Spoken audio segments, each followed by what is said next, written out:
Kapag nagsimula kang mag-research tungkol sa paggawa ng home theater, mapapansin mong paulit-ulit lumalabas ang mga salitang Dolby Atmos, AV receiver, media player, bookshop speaker, at subwoofer. At sa totoo lang, nakaka-overwhelm siya sa umpisa. Minsan parang kailangan mo maging audio engineer para lang maintindihan ang pinag-uusapan ng mga tao. Pero ang magandang balita, hindi naman talaga sila ganun kakomplikado. Sa video na to, ipapaliwanag natin ang 5 terms na halos siguradong maririnig mo kapag bibili ka ng home theater. At gagawin natin ito sa paraang madaling maintindihan. Kaya bago ka gumastos sa susunod mong upgrade, sisiguraduhin nating alam mo muna kung ano ba talaga ang binabayaran mo.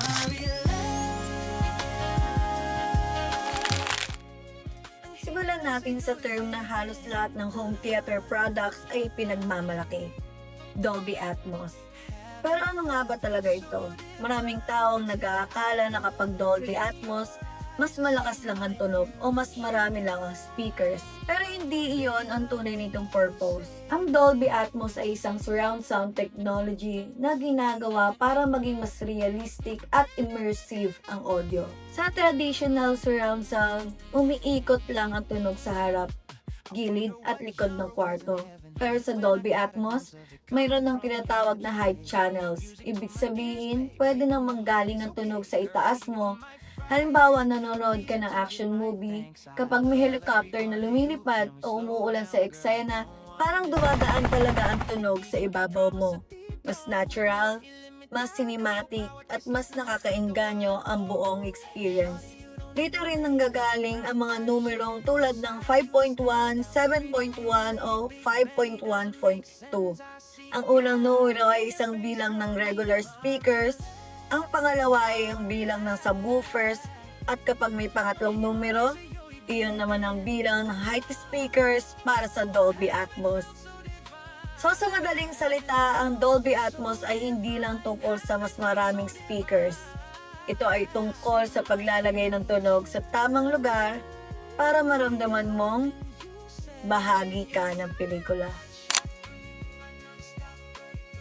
Sunod naman, pag-usapan natin ang media player.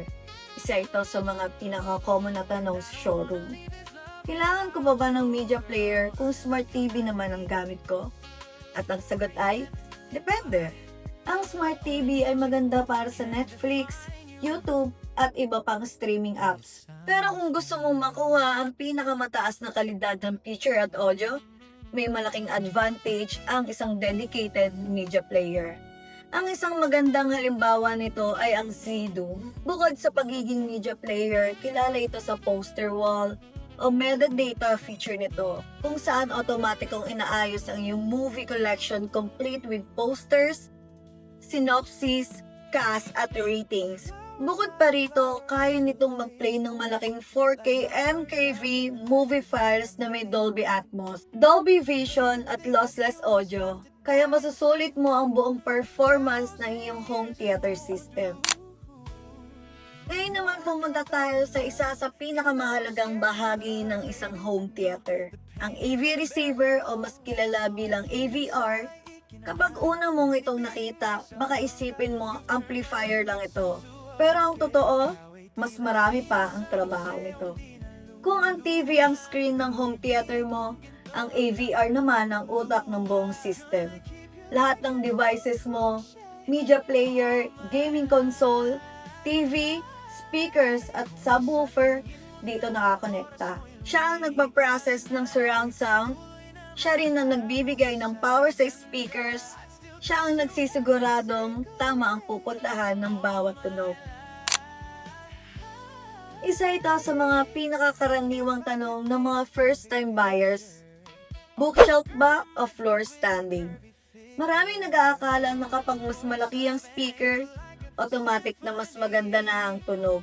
Hindi palagi. Ang bookshelf speaker ay compact at kadalasan nilalagay sa speaker stands o shelves. Dahil sa laki nito, madali itong i-integrate sa maliit hanggang sa medium size na rooms nang hindi sinasakripisyo ang sound quality. Samantala, ang floor standing speakers ay mas malaki ang cabinet.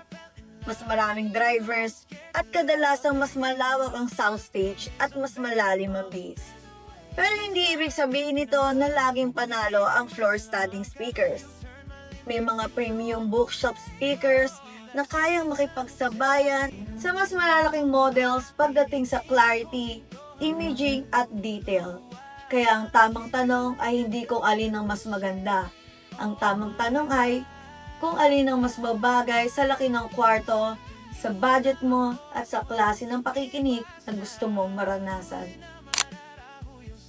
At panghuli, isa sa mga pinaka-underrated na bahagi ng isang home theater, ang subwoofer. Maraming nagsasabi, may malalaki na akong speakers, kailangan ko ba talaga ng subwoofer? Ang sagot ay oo. Maraming pagkakataon, kahit gaano kaganda ang speakers mo, may limitation pa rin ang kaya nilang i-produce pagdating sa pinakamababang frequencies. Diyan pumapasok ang subwoofer. Ito ang speaker na responsable sa deep bass. Siya ang nagbibigay ng impact sa bawat explosion, rumble, thunder at soundtrack na hindi mo lang naririnig kundi nararamdaman mo rin. At kung napapansin mo ang 0.1 sa 5.1 o 7.1 systems, iyon ang tumutukoy sa dedicated low frequency effects o LFE channel na pinapatugtog ng subwoofer.